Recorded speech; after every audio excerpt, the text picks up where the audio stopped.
যার ইতিহাস কেবল ইসলামের শেষ নবীর সময় থেকে শুরু হয়নি। পবিত্র কোরআনে আল্লাহ বলেছেন, তোমাদের পূর্ববর্তীদের উপর যেমন রোজা ফরজ করা হয়েছিল, এর অর্থ হল আদি পিতা হযরত আদম থেকে শুরু করে সকল নবীর যুগে রোজার অস্তিত্ব ছিল। হযরত আদম আলাইসাল্লাম বর্ণিত আছে যে তিনি প্রতি মাসে ৩ দিন চন্দ্রমাসের ১৩, ১৪ ও ১৫ তারিখ রোজা রাখতেন। হযরত মুসা আলাইহিসসালাম তিনি তুর পাহাড়ে আল্লাহর সাথে কথা বলার আগে টানা ৪০ দিন রোজা রেখেছিলেন। হযরত দাউদ আলাইহিসসালাম তিনি বছরের অর্ধেক সময় রোজা রাখতেন, অর্থাৎ একদিন পর একদিন রোজা রাখতেন। মক্কি জীবন ও প্রাথমিক পর্যায়ে রসূলুল্লাহ সাল্লাল্লাহু আলাইহি ওয়াসাল্লাম যখন মক্কায় ইসলাম প্রচার শুরু করেন তখন পর্যন্ত রমজানের রোজা ফরজ হয়নি। তবে তিনি নিজে এবং অনেক সাহাবী প্রতি মাসে নির্দিষ্ট কিছু দিনে রোজা রাখতেন। বিশেষ করে কুরাইশরা মক্কায় জাহিলিয়াতের যুগেও আশুরা বা ১০ই মহরমের দিনে রোজা পালন করত। রাসূল সাল্লাল্লাহু আলাইহি ওয়াসাল্লামও তখন সেই রোজা রাখতেন। মদিনায় হিজরত ও আশুরার ঘটনা। ৬২২ খ্রিস্টাব্দে রাসূল সাল্লাল্লাহু আলাইহি ওয়াসাল্লাম যখন মদিনায় হিজরত করলেন, তিনি দেখলেন সেখানকার ইহুদি সম্প্রদায় ১০ই মহরম তারিখে রোজা রাখছে।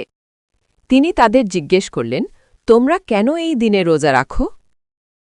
তারা উত্তর দিল, এটি একটি মহান দিন। এই দিনে আল্লাহ হযরত মুসা আলাইহিসসালাম এবং বনী ইসরায়েলদের ফেরাউনের হাত থেকে মুক্তি দিয়েছিলেন। তাই কৃতজ্ঞতা স্বরূপ মুসা আলাইহিসসালাম এই রোজা রাখতেন।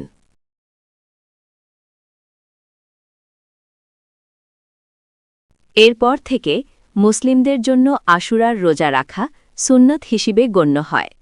দ্বিতীয় হিজরি, রমজানের রোজা ফরজ হওয়া। মদিনায় আসার দ্বিতীয় বছরে, দ্বিতীয় হিজরি, ইসলামের ইতিহাসে এক বিশাল পরিবর্তন আসে। শাবান মাসে সূরা বাকারার ১৮৩ নম্বর আয়াত নাজিল হয়।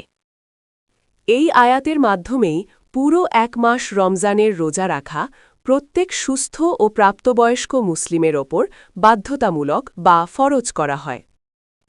রোজার বিবর্তন, ৩টি ধাপ। শুরুর দিকে রোজা রাখা আজকের মতো সহজ ছিল না। এটি ৩টি ধাপে বর্তমান রূপ পেয়েছে। প্রথম ধাপ, যখন রোজা ফরজ হল তখন যারা রোজা রাখতে পারতেন না বা চাইতেন না তারা ফিদিয়া দিয়ে রোজা ছাড়তে পারতেন। পরে এই সুযোগ গ্রহীত করে সবার জন্য রোজা রাখা বাধ্যতামূলক করা হয়।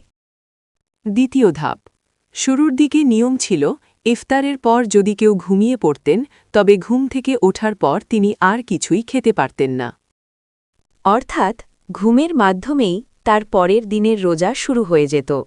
বর্তমান নিয়ম সহজীকরণ।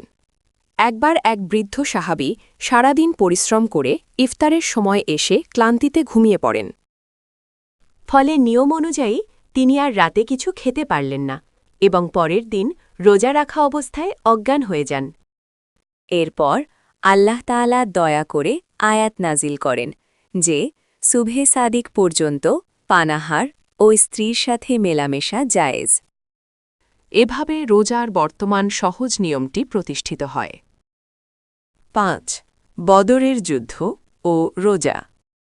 আশ্চর্যের বিষয় হল, যে বছর দ্বিতীয় হিজরি প্রথম রমজানের রোজা ফরজ হয়, ঠিক সেই মাসেই ইসলামের প্রথম বড় যুদ্ধ বদর যুদ্ধ সংঘটিত হয়।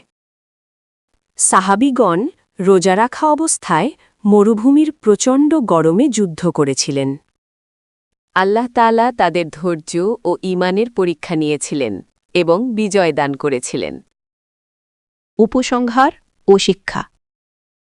রোজার এই দীর্ঘ পথ পরিক্রমা আমাদের শেখায় যে এটি কেবল না খেয়ে থাকা নয়, এটি আত্মিক উন্নতির একটি মাধ্যম। ক্ষুধার জ্বালা অনুভব করার মাধ্যমে ধনীরা গরিবের দুঃখ বোঝে এবং মহান আল্লাহর হুকুম পালনের মাধ্যমে নিজেদের কুপ্রবৃত্তি দমন করতে শেখে।